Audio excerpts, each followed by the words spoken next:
Hello everyone, Earl Henderson, Primordial Defense. Thank you for watching. I have another Monday quarterback video for you. I'm going to play the entirety of the video and then I'll go back and talk about things that are going on to better explain what's going on and talk about things that I think were done right and or done wrong.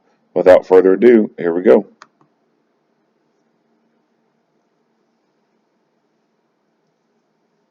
My name is Mariah Medina. I'm the Public Affairs Manager for the San Antonio Police Department.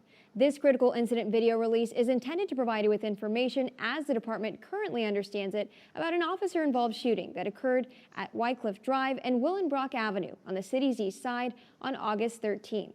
San Antonio Police Lieutenant Michelle Ramos will walk you through 911 audio and body-worn camera video relevant to the facts of this incident as we know them so far. Content of this video may not be suitable for all audiences. Viewer discretion is advised. Officers were dispatched to a gas station off of W.W. White Road just before 3:30 p.m. for a disturbance with a gun. Here is an excerpt of that 911 call. San Antonio Police Department, this is Derek. I can help you.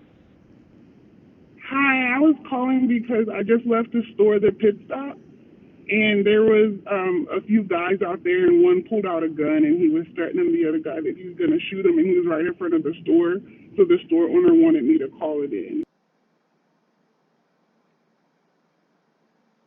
It was like a group of people, I guess, that kind of just stationed there all the time. He was on his bike, and then he went up to the guy told him no, so then he went back to where he was, but then pulled out a gun and said he was going to shoot him. Okay. And so how many people did you see there total? 1, 2, 3, 4. Minimum 4, it could be more. Okay. And the one that had the gun, what did he look like? He was he was on a bicycle, he had a hat. I'm not sure if he was white or Hispanic, but... Was he light complected? Yes, light complected. And what was he wearing? He had a backpack on, and I think he had, blue jeans and a shirt.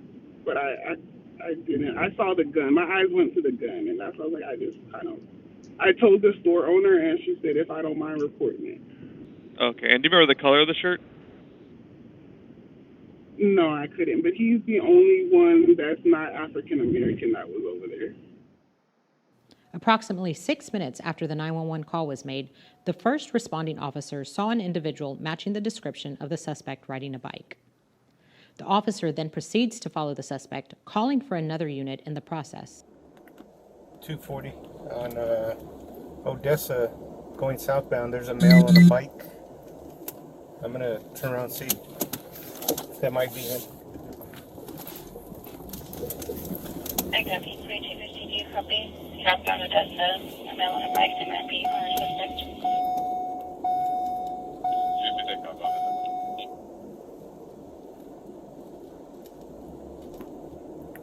Yeah, 240. Has been updated. He doesn't have blue jeans on, but he does have a backpack. He's heading towards... He's on Wycliffe heading towards Diane. Have 250 go that way. The officer continues to follow the suspect for several minutes, attempting to get the suspect away from a nearby school before engaging him. Yeah, 240 gonna be on Diane, crossing over Stoneley.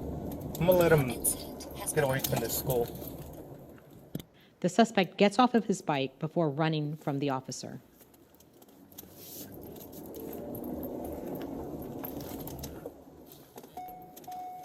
The officer communicated the suspect's direction of flight, directing other responding officers where to go.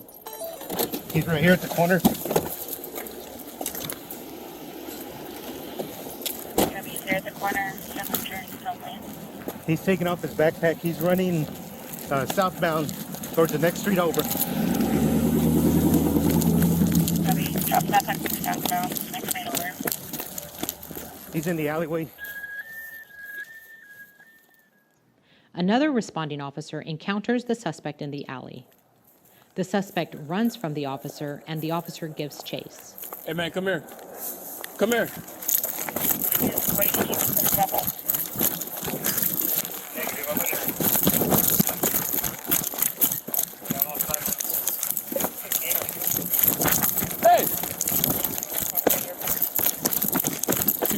I'm running. You're running southbound.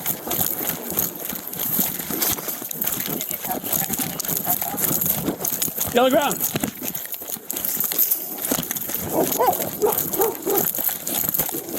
During the foot chase, the suspect shoots at the officer, hitting him in his lower extremities. The officer returns fire, striking the suspect. Keep it down, Will. Shut there!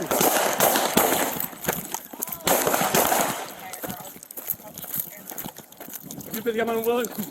Will Crafton. The injured officer finds cover behind a fence, telling other responding officers the suspect's direction of flight.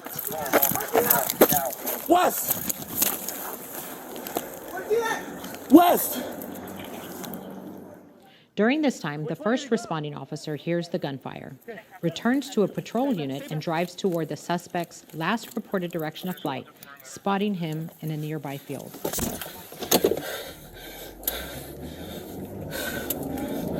You're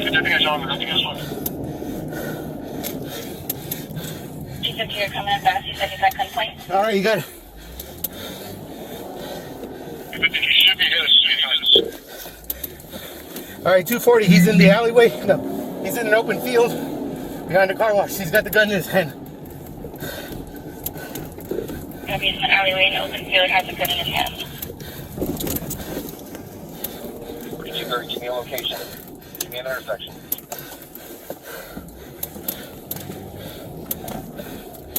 All right, he's running back. Stand by.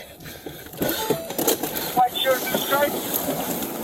The officer then encounters the suspect, who emerges from behind a building, wielding what the officer believed to be a gun. The officer then fires one shot. White shirt, khaki short. Shoot fired. He's in. Suspect out.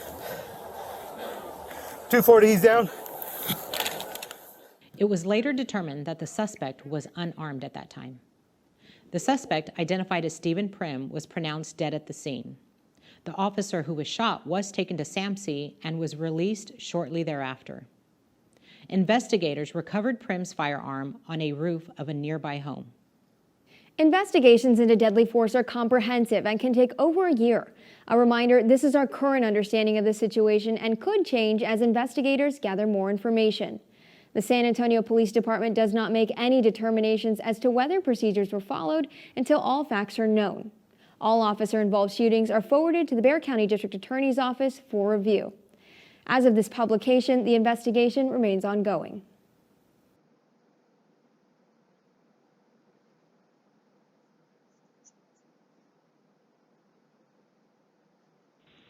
San Antonio Police Department, this is Derek. I can help you. Hi, I was calling because I just left the store, the pit stop, and there was a few guys out there, and one pulled out a gun, and he was threatening the other guy that he was going to shoot him, and he was right in front of the store, so the store owner wanted me to call it in. It was like a group of people, I guess, that kind of just stationed there all the time. He was on his bike, and then he went up to the guy told him no, so then he went back to where he was, but then pulled out a gun and said he was going to shoot him. Okay. And so how many people did you see there total? 1, 2, 3, 4. Minimum 4, it could be more. Okay. And the one that had the gun, what did he look like?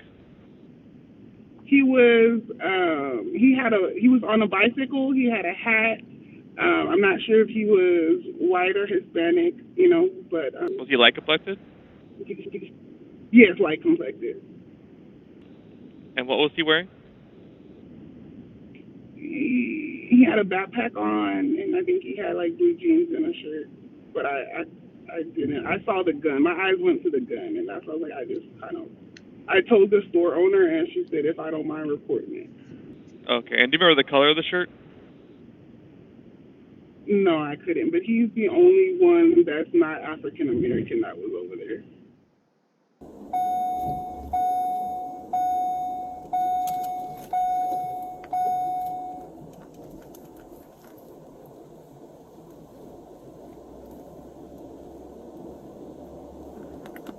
.240 on Odessa going southbound. There's a male on a bike. I'm gonna turn around and see if that might be him.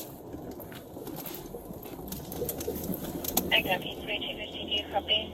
Southbound Odessa, a male on a bike that might be our suspect.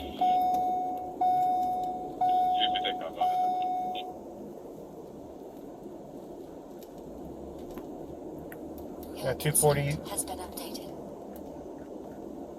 He doesn't have blue jeans on, but he does have a backpack. He's heading towards, he's on White Cliff heading towards Diane. Have 250 go that way.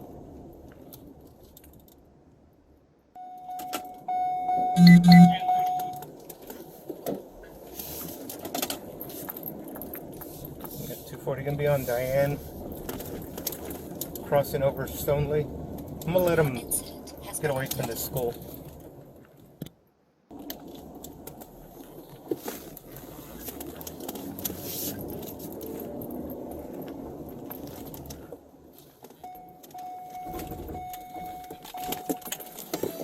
Okay, he's on foot now. He's right here at the corner. Copy, he's there at the corner, someone turns somewhere. He's taking off his backpack. He's running southbound towards the next street over. Copy, drop that back to southbound, next street over. He's in the alleyway.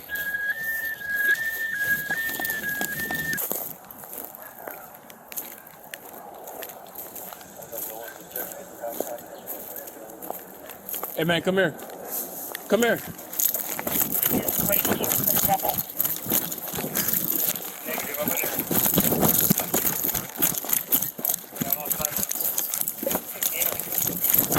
Hey! 250, I got him. I'm running. You're running southbound.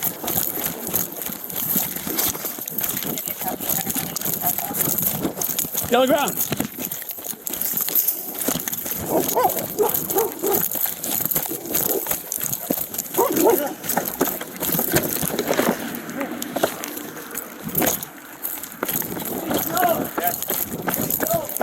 Keep it down, Will.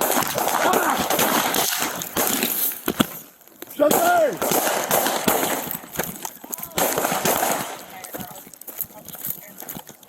250, I'm on Will. Well, Crafton. Got the helmet.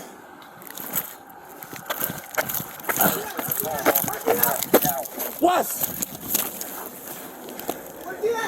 West! Which way did he go?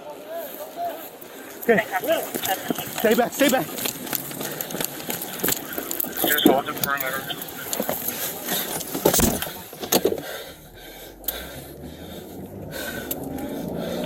Nothing is on, nothing is on. 250, you're coming in fast. You said he's at gunpoint. All right, you got it.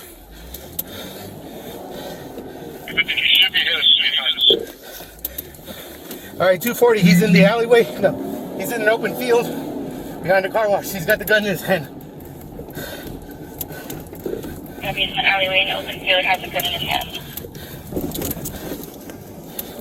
Could you give me a location? Give me an intersection.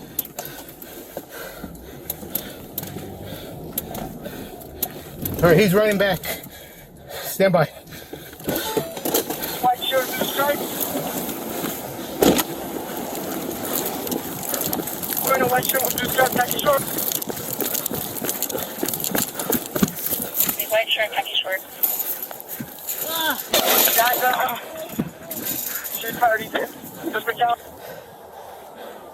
240, he's down. Copy, he's down. Are all officers here? All right, let's get into it.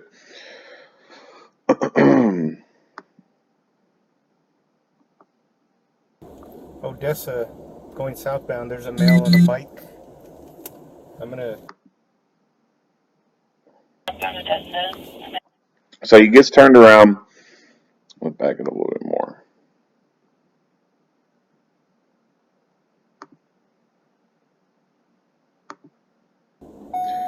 So he meets a little jerk on the roadway right here. He gets turned around. Going southbound. That might be him. He's up here, I copy 3250. Do you copy? Southbound Odessa. and he turns that way, but then the officer turns here. I'm not sure why he's doing that. I suspect that maybe he's doing that to make the other guy think that he's not really following him. You know, he was just going somewhere He else. doesn't have blue jeans on, but he does have a That's the only thing I can think of. heading towards 240 gonna be on. I do like how he had the mindset to just to continue to follow the guy at a distance to let him get further away from the school before he got out to initiate anything with him. Thought that had a pretty good mindset right there. I'm gonna let him get away from the school.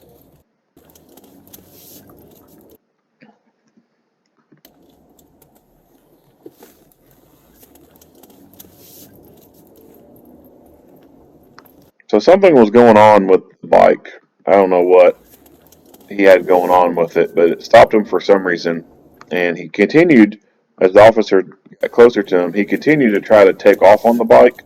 So that tells me the bike was still operable, but something had happened that caused him to have to get off of it. Okay, he's on foot now. He's right here at the corner. Now this officer, pulled forward of the guy to block him off. I get that. I get why he did that, to block him off, but at the same time, if the dude's got a gun, I don't think that's the greatest tactic to use, to put yourself in front of someone so that they can then start shooting at you and you're at a disadvantage. So I'm not the biggest fan of pulling forward of someone like that, trying to block them off, and they could just too easily get a gun and start shooting at you through the door and window before you can even get gun out, and then have to very awkwardly turn and fire from within the car. And inside these vehicles, it's hard to get turned around, especially when we get all that equipment and stuff on. So not the biggest fan of him trying to pull forward of the guy to block him off. He's taking off his backpack. He's running. So he doesn't do much for pursuing. He's in the alleyway. No, this dude's a champ. Like, this whole chase is like Hollywood worthy.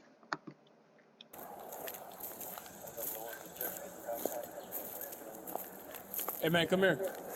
Come here.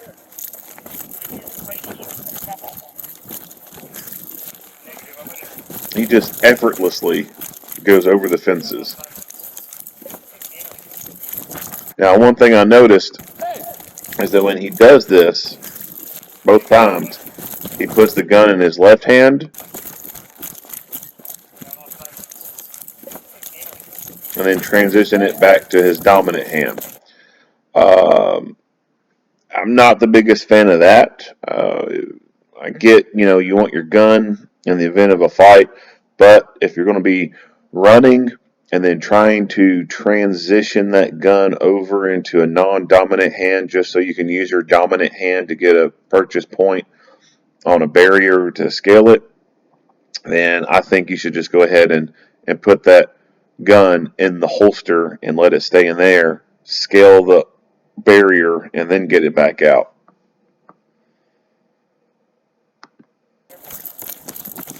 I got him. I'm running. You're running southbound. And then just scales that, no problem whatsoever. Just Yellow ground.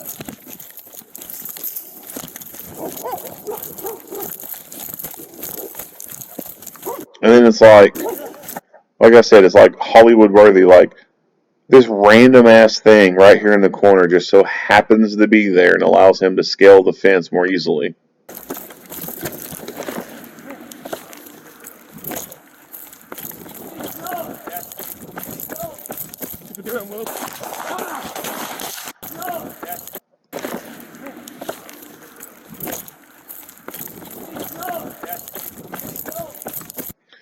Now we don't get to see much of anything because his arm is up.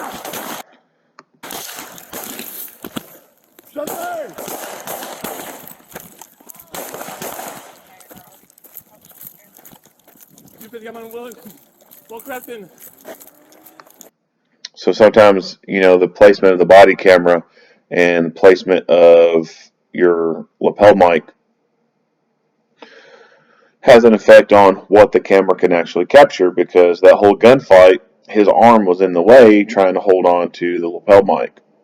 Or you'll see other videos where the lapel mic's on the shirt, but the camera's right above it, or the camera's right below it, and when they reach up to key up the mic, their whole hand and arm cover up the camera. It's unfortunate that that goes on, but it happens, and so we didn't get to see much of anything from that gunfight. But the bad guy put rounds or a round into the officer, and he goes down. You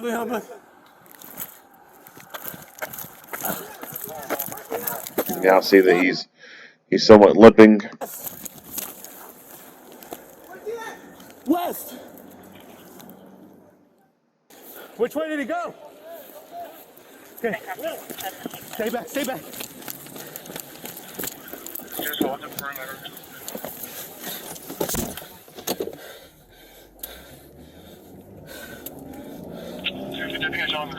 Now this is the fence that they scaled. You'll see the injured officer right here. So that's him right there on the ground. All right, you got it. Now he says he sees him in the field. I can't see very well. I don't see. All right, I don't know. I don't even know where he's at. You can't see him very well in that footage. All right, you got it.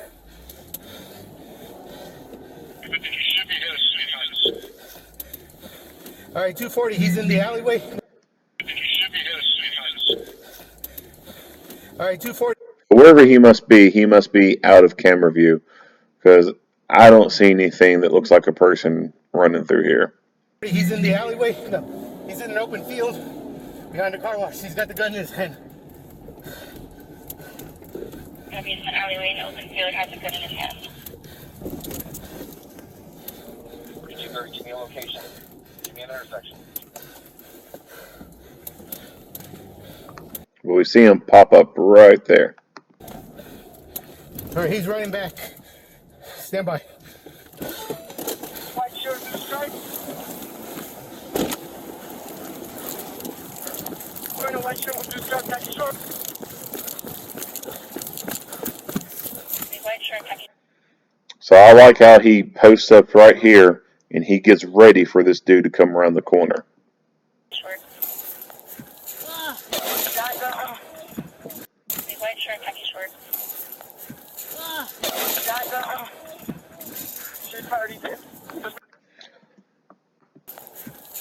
So he sticks the gun through the chain link fence. He makes one hit.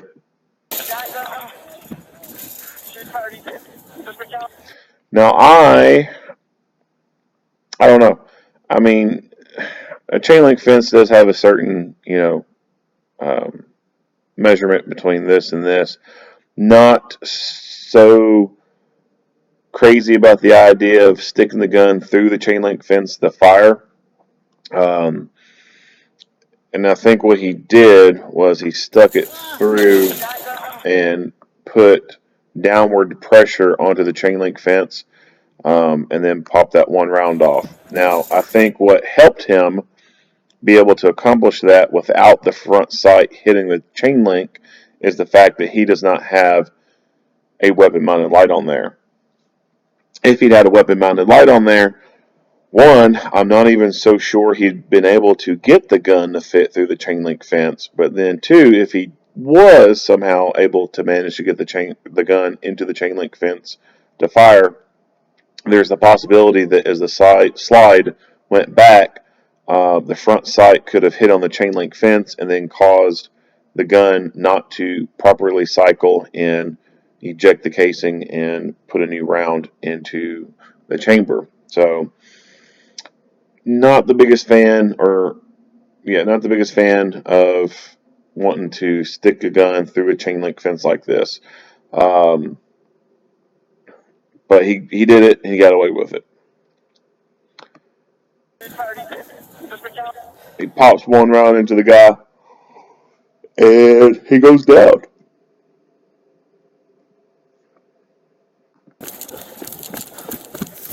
White shirt, khaki short.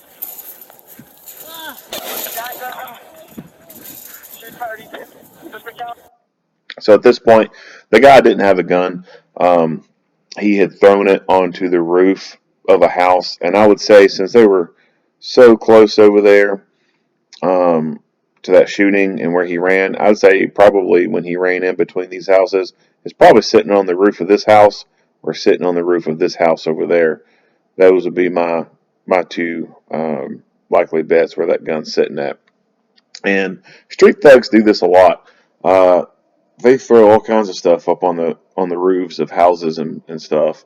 Um, and I guess for the most part, in some cases, they can get away with it, especially at nighttime when they're running. They'll just toss something up onto the roof, um, and whoever is chasing them, be it the police, if they don't see something laying on the ground, I mean, who's going to take the time to get ladders out and climb up on roofs and take a look around?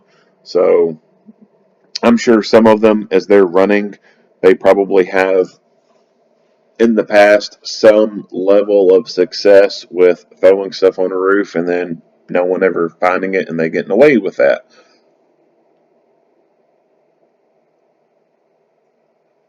So I'd say that's probably the case here. He's done it before. He's known people who've done it before, and he just tossed the gun up on the roof.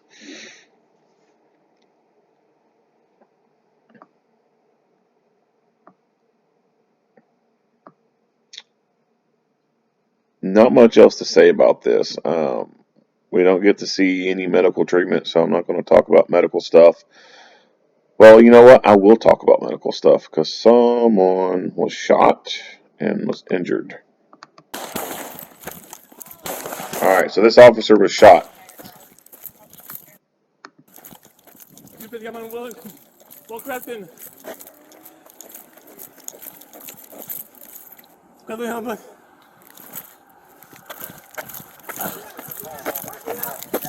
West! West! All right, so he's injured. This brings up medical gear. So if you're going to carry the tools to induce trauma, you should also carry the tools to reduce trauma. If you carry a gun for a living, then that means you recognize the fact that you could be involved in a gunfight. Why else would you carry a gun? If you're going to be involved in a gunfight, then you must accept the reality that bullets go both ways. It is a two-way range. You are susceptible to being shot. You should be carrying medical gear on you in the event that you're shot. At bare minimum, bare minimum, you should have a tourniquet on you. Other than that, it's easy to carry more than just a tourniquet. If you carry an ankle gun as a backup, then really there's no reason why you couldn't carry medical gear in an ankle medical holster. Even if you don't carry a backup gun, you could very easily carry medical gear in an ankle holster, medical ankle holster. It doesn't take up a whole lot of room. You can have a good IFAK. Um, you can have all the contents of a good IFAK put into an ankle medical holster, and you can carry that with you all the time. If your uniform consists of cargo pants, you can very easily put an IFAK in a cargo pant. If your company or agency has outer vests and there's no policy on how many pouches and pouch placement and stuff like that on the outer vest, then there's really absolutely no reason why you shouldn't have an IFAK on an outer vest when they don't care what you put on your vest.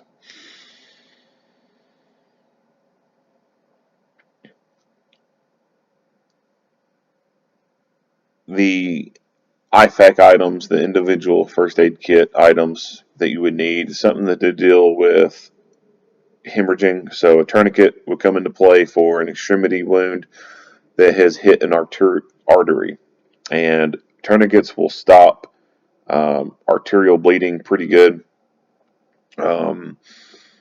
Some compressed gauze is another good item to have. You open it up, you start packing wounds with it. A pressure bandage, although a little bit bulkier, that can still be easily carried in a medical ankle holster or some other IFAC pouch, whatever. A nasopharyngeal airway would be a good item to put in there. You can also have gloves and stuff like that in there. And just something like that would be a real basic kit to have to carry on your person. And you can add more stuff like chest seals. Those fold up pretty good. They're not very bulky. If you had a medical ankle holster, if you're gonna have a pressure dressing in there, the pouch you put it in, you could put the chest seals in behind it, and that would stay in there pretty good and wouldn't crinkle them up or anything like that.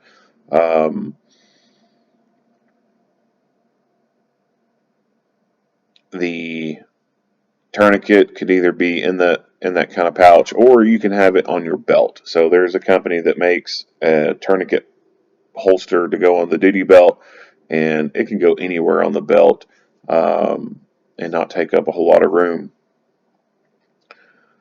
You could have some compressed gauze, or you could have some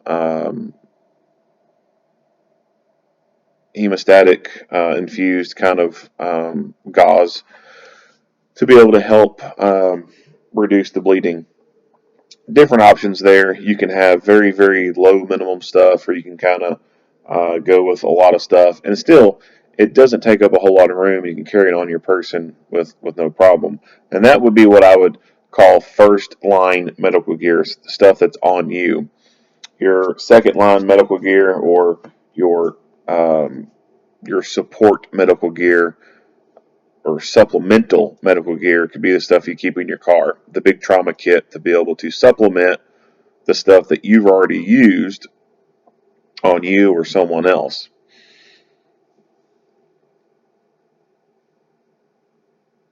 I don't believe that relying on an ambulance is the best option. Sometimes it can take the ambulance a while to get there. And when it comes to something like a femoral artery bleed, you can bleed out in 90 seconds. I don't know of any ambulance provider who can respond to a call and start rendering aid within 90 seconds. It's a damn near physical impossibility. So it makes better sense to have that gear on you. For the people who are armed citizens, can still carry folks. You carry a gun because you recognize the fact that the police cannot be there or be anywhere all the time and can't get there fast enough. If you carry with that mindset, then you should also have the same mindset with EMS.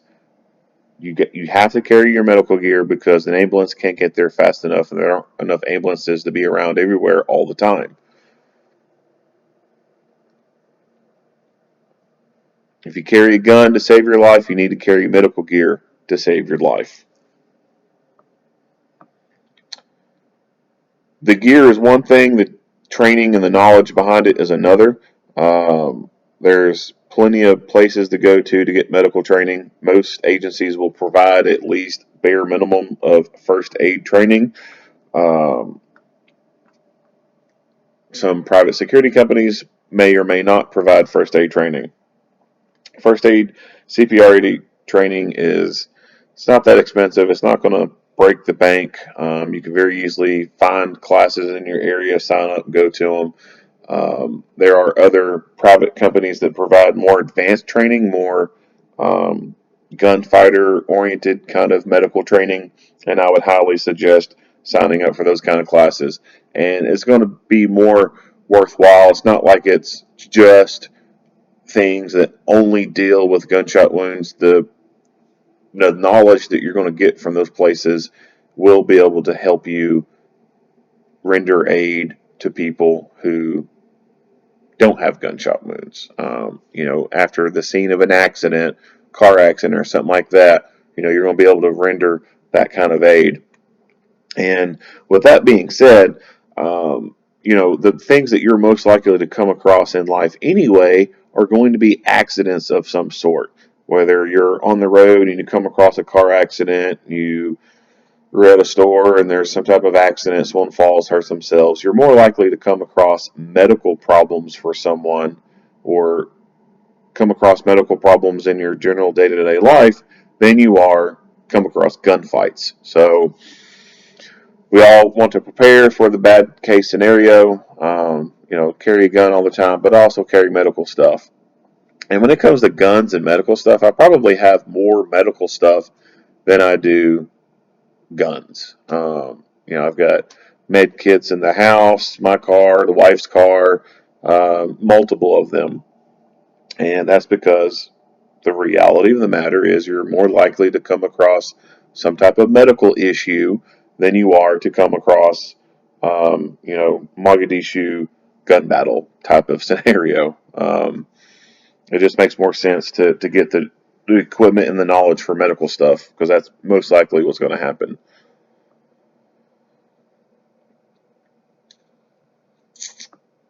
That's about it. If you like what you hear and see, go ahead and give me a like and a share. If you haven't already, hit that subscribe button and stay tuned for more Monday quarterback videos. Earl Henderson, Primordial Defense, thank you for watching.